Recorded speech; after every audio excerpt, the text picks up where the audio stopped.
A funny and interesting thing happened, though, you know, because Leader McConnell, I'm amused by that title, Leader McConnell. He's the leader of the Republicans, of course. And some of the other Republicans in Congress, John Boehner, who's the leader in the House for the Republicans, Eric Cantor in the leadership, etc., they've all been gung-ho against the bank bailouts. They didn't like those bank bailouts, except for the fact that they voted for them. It was, I don't know if you remember this, under Republican President George W. Bush, and it was pushed by Mitch McConnell, John Boehner, Eric Cantor, okay? Except for that fact, they don't like the bailouts. But what's really weird is that it turns out the people who got bailed out are now supporting Mitch McConnell, John Boehner, Eric Cantor, among others, and giving most of their money to the Republicans who are running political ads claiming to be against the bailouts. What a weird coinkydink. Even General Motors came out and gave $5,000 to Mitch McConnell, overall $190,000 in political giving.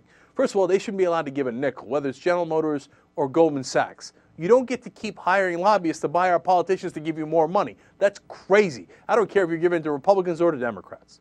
But look at the hypocrisy here. Here's Dan Coates. He is from Indiana. He's running against Brad Ellsworth, who's a Democrat.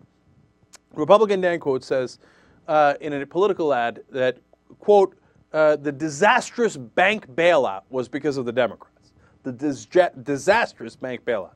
Fascinatingly enough, it turns out that Coates has received more than $30,000 for its Senate campaign from companies like JP Morgan Chase and GM, who got those disastrous bank bailouts. Weird that he's accepting that money, which is actually the taxpayers' money, isn't it? Okay, but he doesn't have any problem taking their money. And why are they giving it to him? That's the more interesting part. They're giving it to him because the Republicans have protected them all along. They're the ones that voted against Wall Street regulation. They're the ones saying, if we get in office, don't worry, JP Morgan Chase, and don't worry, Goldman Sachs, don't worry, all you guys. No, we got your back, man. We're going to take all those reforms away. You can take any risk you like. Yes. Oh, disastrous bank bailouts. I can't believe those Democrats. By the way, has Brad Ellsworth taken any money from anybody who got bailed out? No, none. Well, you say, well, okay, look, that's just one example. Who got the most money? That would be more interesting. Well, that's true. The guys that the banks and the bailout recipients are supporting the most. Well, that would, it turns out, be, oh yeah, Republican Minority Leader John Boehner from Ohio, who got $200,000 from TARP fund recipients. And number two would be, oh yeah, Republican Whip Eric Cantor from Virginia, who got $187,000 from TARP recipients while complaining about TARP recipients while protecting TARP recipients.